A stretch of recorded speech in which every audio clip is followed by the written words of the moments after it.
Welcome back to A Celtic State of Mind. I'm Paul John Dykes, and this evening I'm joined by Kevin McCluskey to try and dissect what we have just witnessed. It was Feyenoord 2 Celtic 0, but that only tells part of the story, Kevin. Talk about an incident filled second half. We were sitting at half time saying, the game plan had worked. Yeah, we were a goal down due to a set play, which can happen. But the game plan had worked. We had a defence that was thrown together. It was a situation, I think, that had kind of worked in our favour with the backs to the wall, warrior type defensive performance. Second half, though, Kevin, told a bigger, different story. I mean, what do you make of all that? 2 goals chopped off, 2 red cards, a penalty saved, and 1 goal in the second half. Very, very frustrating. Loads of comments coming in. A very, very frustrating night tonight. Was, yeah. It's a very interesting night, especially if you're a neutral, which none of us are. But what a second half that was. You couldn't have scripted that at half time. As you say, the first 45 minutes, I thought it was a really even contest. It's one, that free kick to give away, poor goal conceded in terms of the wall, and then maybe Hart not getting across quickly enough. But excuse me, but we're very much in the game, and the game plan that we had at the start of the game was absolutely working. We were containing them big time. If they don't get that free kick, it sounds obvious to say. If they don't get that free kick, it's 0-0 at half time. It's a completely different team talk and a completely different feel to the second half. They get their tails up a wee bit with it. They come out, all guns blazing a bit at the start of the second half, and then everything just goes absolutely crazy. Yeah. You say 2 sendings off, down to 9 men with 20 minutes to go. It's like a quarter of the game you're playing with 9 men. And I've got to say, I think the 9 men that finished the game and that played the majority of that final 20 minutes were absolutely outstanding in that time, because they could easily have just folded and collapsed, and you could have been looking at a hugely embarrassing scoreline at the end of the game. Yeah. Yep. But it was only 2-0. We've only lost the 1 goal.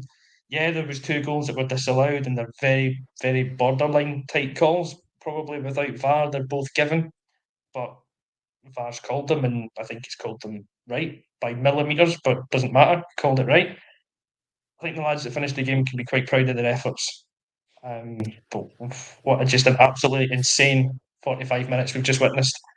One of the most bizarre halves of football we have ever covered on A Celtic State of Mind. What I would say about the VAR, before we get into the nitty-gritty of each of the incidents that we've spoken about, Kev, that is how VAR should be done. That's proper VAR. That VAR compared to our VAR, where it's somebody with a crayon set, it's like an etcher sketch. You look at that one, you know they're offside. Yeah, it's marginal, but you know for a fact they're offside. With the 3D graphics, it's not up for debate. You see the graphic, you can't argue. You think, right, that is. I was going to say something that is marginal. I was going to say something completely different. That is marginal. However, it was offside, right? So you come away from that. If you had told me before the game we're going to go to Rotterdam, they're going to beat us the Dutch champions are going to beat us 2-0, you kind of you'd be able to lick your wounds and say, oh, okay, right, I can take that. But the manner in which that happened is the difficult bit. The fact that there Yeah, was a game plan and it was working, and like you say, even that first cut of the free kick and going in with that soft free kick, having watched it back a few more times, I take back what I said about Hart. I think it's the wall. I think he's got every right to be angry at the wall and the positioning of the wall. And if you are in that wall, you're not jumping out the way. You take that on any part of the anatomy that it's hitting. You just take it, right? Otherwise, don't be in the wall, right? So, yeah, I'm not blaming Hart for that, I've got to say. But you go into the second half, we said at half time, Kevin, we've got a game plan, it's working, don't change it. Don't make any personnel changes, don't change the shape. We've gone into the second half, and up to about 70 minutes, you're thinking, we're still in it. We're still in the game, and then it all goes belly up. I want to talk about each individual incident then. Lagerbielk. I remember when he got booked, and I thought to myself, right, you're on a razor's edge for the rest of this game, because We don't really have the cover at the back. I know that Iwata eventually secretly came on. Nobody noticed that he sneaked on and Kyogo went off. But you're playing a man who I don't think is best suited to the centre-half position if you play Iwata there. However, Lagerbielke, you look at that instant where he was sent off and you're trying your best to be balanced. I think it is a sending off. There's a flailing arm, right? And it's where it connects with the opposition player, right on the neck. Yeah, he's going to feel like it's harsh, right? Is it a booking, Kev? Yes, it is. It's a booking. And then it's a penalty. It is. Aye. If you can, for a moment, not look at it through the green tinted specs that we tend to look at those things through, it is a penalty. It's one of those decisions, I think, where if it's at the other end of the park, and that's your barometer in these ones, I think you go, if that happens at the other end of the park, he's screaming for a penalty and a second yellow, we would have been.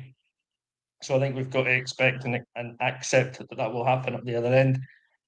It is a bit soft, it is a bit annoying, but I think he's called it right, unfortunately. Another And annoying part of that, though, and sorry, Kev, is we spoke about, or we mentioned the two offside goals. Sorry, we mentioned the two offside goals. That has also gone to a VAR check as well, and I've got a lot more faith in the VAR at that game than I would in any game in Scotland. It seems to be pretty well run, so it's gone through that secondary check.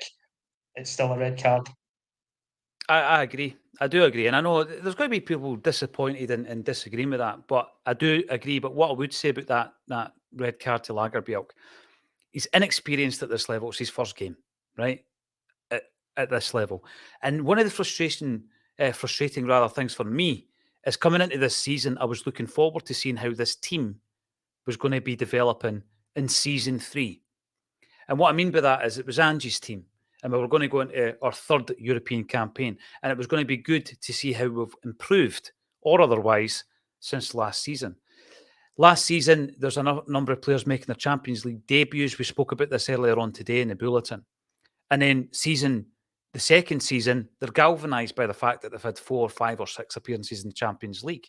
They don't feel like a duck out of water. They're not the newbie. They're not the novice, if you like. And then we go into another campaign and we've got more novices. This is a frustrating thing because it's almost as if we're not building on the experience that we built up last year as a unit, Kev. And then we go into the third campaign under the same manager with the same kind of mindset. Now, I'm not pining for Ange here. I'm just saying the two guys that were sent off have no experience at this level. Now, the first one, I feel sorry for him. Yeah, it's a bit of inexperience, I think, on the first yellow card to get it so early in the game. And then obviously it's hanging over him from the rest of the game. The second red card for me is a bit of indiscipline. That was a wild challenge. And again, I've got no complaints about it, Kev. Oh, cannot disagree with that at all. It was wild. The first view of it was it's a head in the hands moment because you just know exactly what's coming. It's a straight red card every day of the week. It's reckless. It's endangering the other player because he's got that boot raised off the ground and he's gone in with his studs. It's a horrible tackle. Again, if that happens to one of our players, you're absolutely livid at the opponent for doing it. I think it was a stupid tackle to make, and it does come from inexperience and that little bit of lacking the discipline at this level.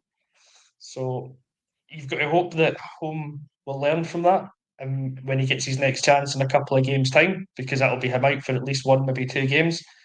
He's going to learn from it and not do the same kind of thing again. But on the night, that's a moment that has, as soon as that red card comes out, you've lost the game.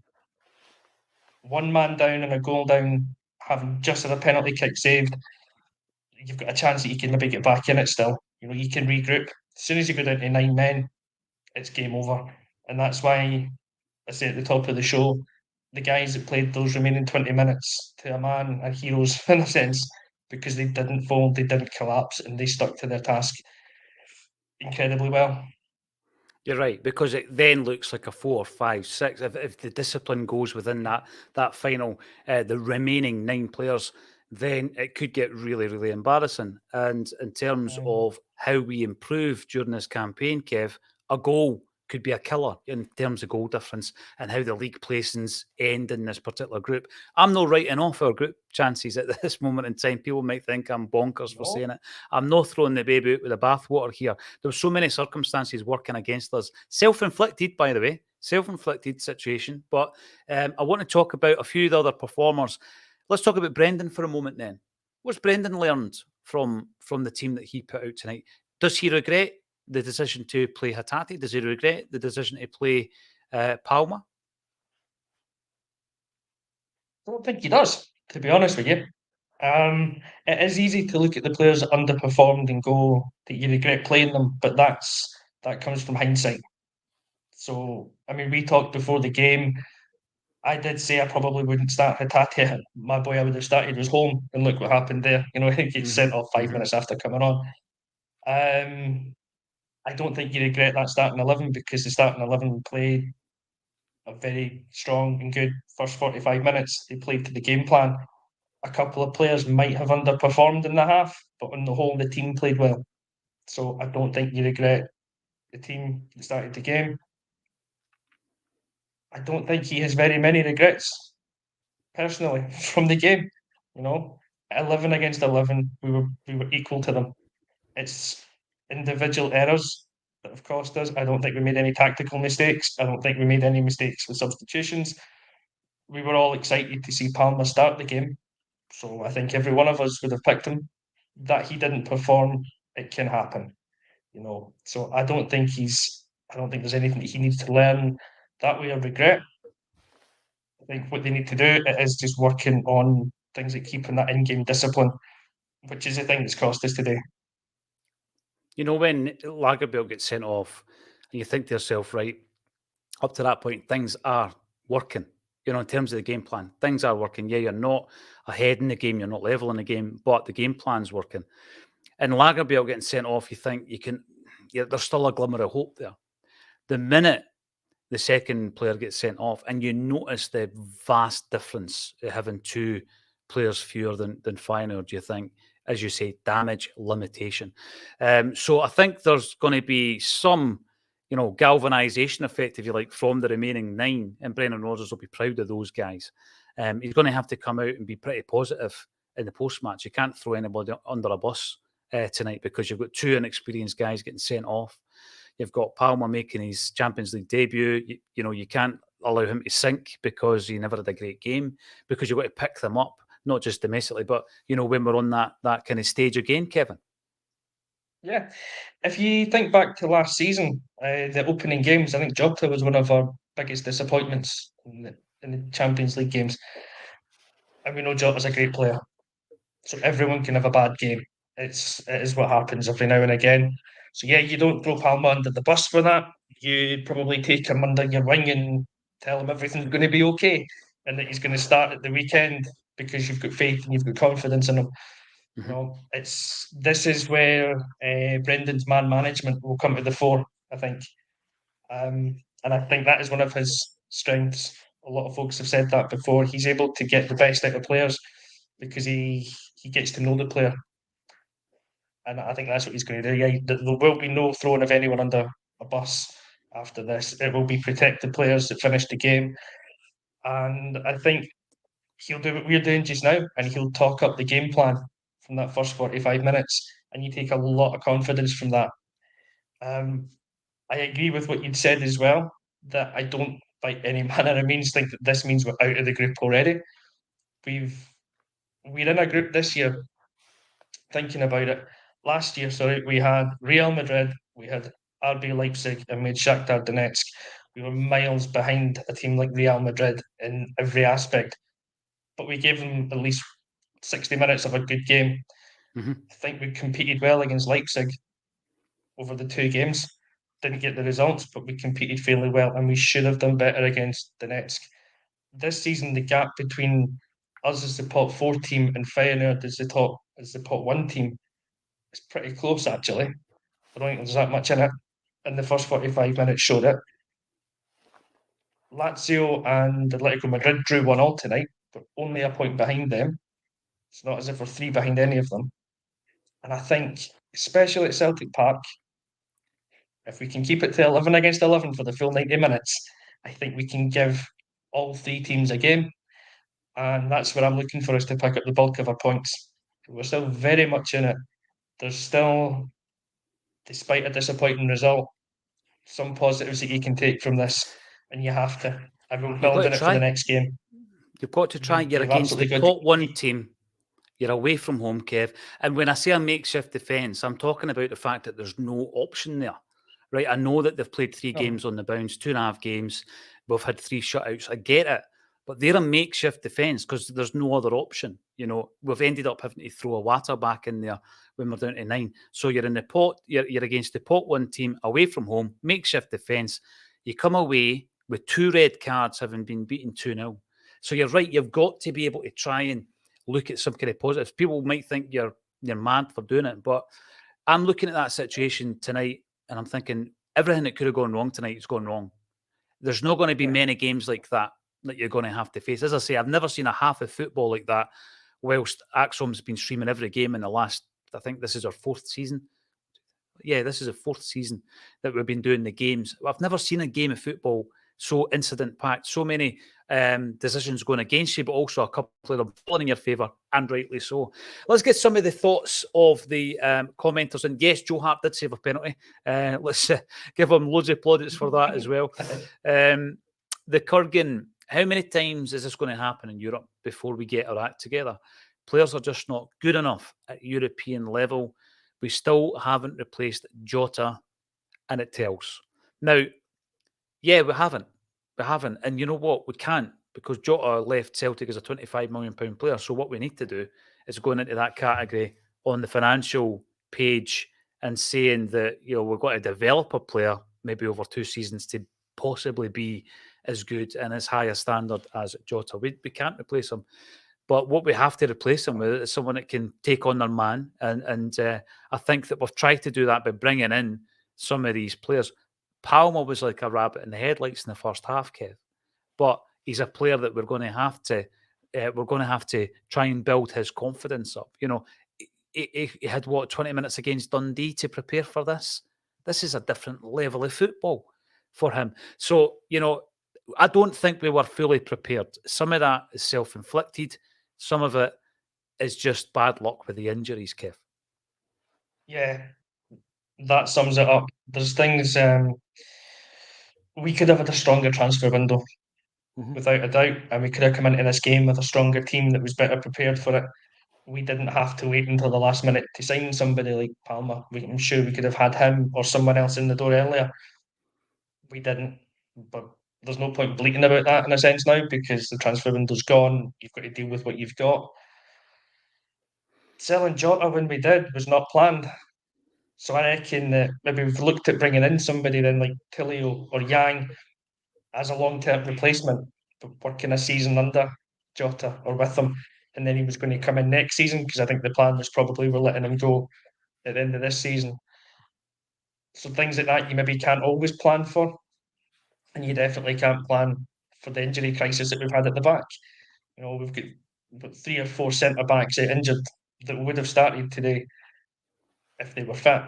So yeah, a lot of things have gone wrong, but not all of it is. What I'm going to say here, a lot of things have gone wrong with the transfer window, certainly, but a lot of aspects as well are just out of our control. And you do have to make the best of what you've got. And I think, as I say, I'll become the broken record in it for 45 minutes today when it was 11 against 11. We absolutely did give it our best. Of course, the quality or the lack of quality is going to show when it goes down to 10 and then 9. But again, 9 men, we showed so much fight and commitment in that game. Had we been able to keep it even at 10, we still had a chance of stealing a point from that game. So, as much as we can, try and focus on the positives, but also, yes, let's also highlight that a stronger, better planned out transfer window would have seen us better prepared for this game. Yeah, you look at that team, you think, right, it's Champions League match day 1. Do you really want your playmaker in Hatate having something like 30 minutes in his legs before the game? Of course you don't. That's no ideal. but there's nothing you can do about it because of the injuries. Do you really want your left winger to have played one substitute appearance for the club before he makes his Champions League debut? Of course you don't. These things are not ideal. Do you want to have a makeshift central defensive partnership, who, by the way, weren't the reason we lost the game tonight? But no, it's no ideal. So I agree with the comment. We weren't prepared. And this is a frustration. I've said this before. When Brendan Rodgers' team is flying and at its absolute best first time round, I don't think we've seen it in Europe. When Ange Postecoglou's team, similarly, are at their absolute best, we didn't actually see that in Europe. And that's a frustration because the cycle comes round so quickly now that you used to think we've got 3 players with an ultra talent, but it's not going to be, 3 years. We don't have them for 3 years any longer. We had Jota for 2 years. So that cycle is a lot quicker in coming back round, Kevin. So you don't get the opportunity to see the fully fledged, fully developed side in full flow in Europe. And it does feel as though we're starting again, doesn't it? It does. I think it was Kevin Graham made a very similar point to that. But before, the cycle used to be 5 years of a manager, really, and a manager building his team up over 5 years, and then he'd probably move on. Then it dropped down to 3 years, and now it is becoming 18 months, 24 to 18 months. It is difficult for us, a team like us, I think, to see the best of a team in full flow in Europe, because we're in constant flux and change. And we saw it tonight. And yes, I was absolutely looking forward over at the end of last season, I was absolutely looking forward to Europe this season and seeing what Angie's team could do, because I reckon he had a transfer window planned out for players coming in to suit his style and his way, because he always seemed to plan at least one transfer window ahead. Not having him did mean more rebuild rather than progression. Yeah. Unfortunately, we are back to season 0 again. So we are going to have to go through this really frustrating season. And I hate to say it, but you're probably going to have to wait until next season to see the best of Rodgers' team in Europe. I don't want to wait for it though. I want to see us having the best now. But probably we will have to wait for it. And we'll just, as I say, make the most and make the best of what we've got this season. Going back to the point about us not replacing Jota, Kevin, what I would also say is it's not a case of having not replaced Starfelt. We've not replaced the partnership we had, which was the best defence in Scotland for 2 years running. Carter Vickers and Starfelt, you remove one element of that, the partnership's gone. We haven't had that partnership all season. It's almost chopped and changed, so regularly that it's so difficult. And by the way, and I'll say it again, Lagerbielke and Scales, I thought, played admirably. Lagerbielke will take that one on the chin. Hopefully he'll come back stronger.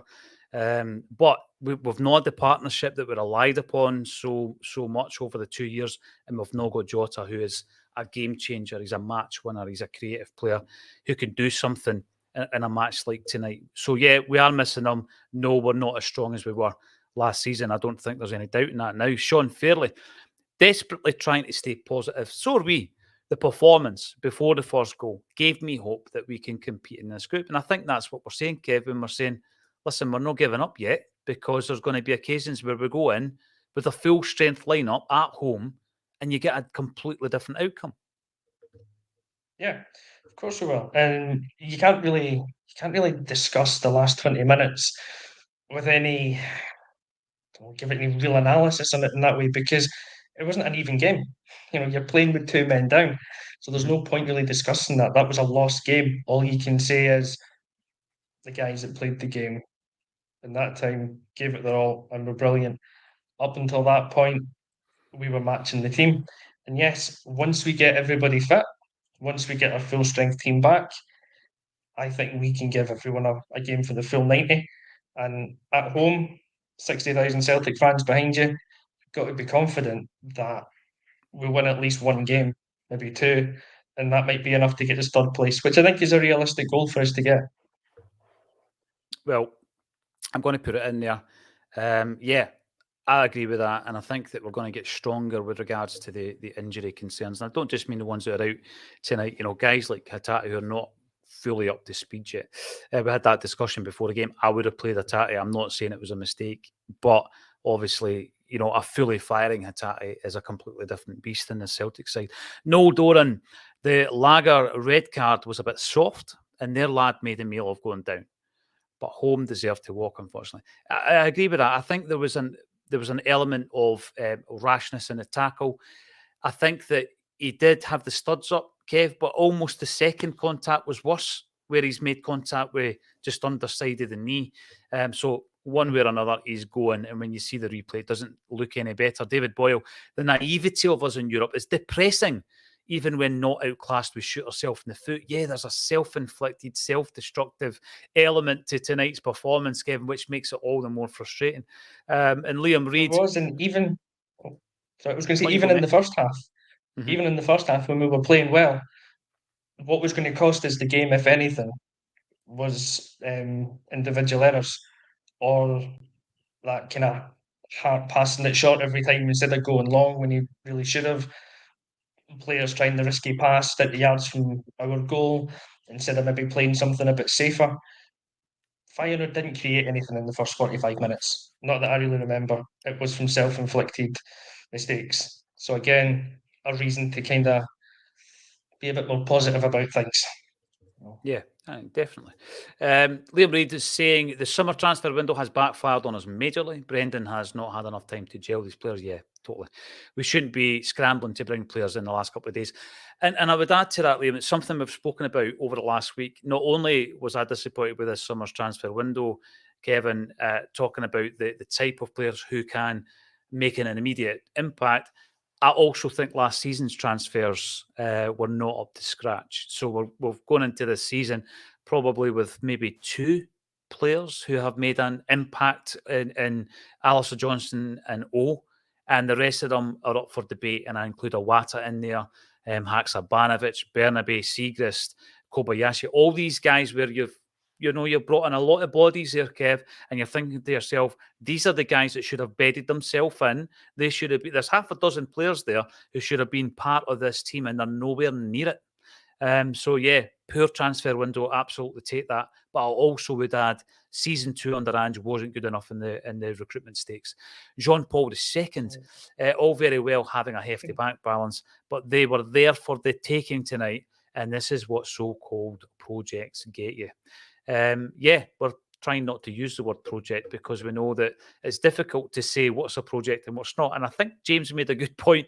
If it doesn't work a la Patrick Klamala, you call it a project. If it works like Hatate, you don't call it a project. So it's like if it doesn't work, we'll just hit it with a project tag. If people are going to naturally look at the fact that we've released these figures and say, well, how come we were short tonight? It's one of those ones that's going to leave you pulling your hair out, I think. We all know that the transfer window was poor and that we didn't sign first team ready players that we should have.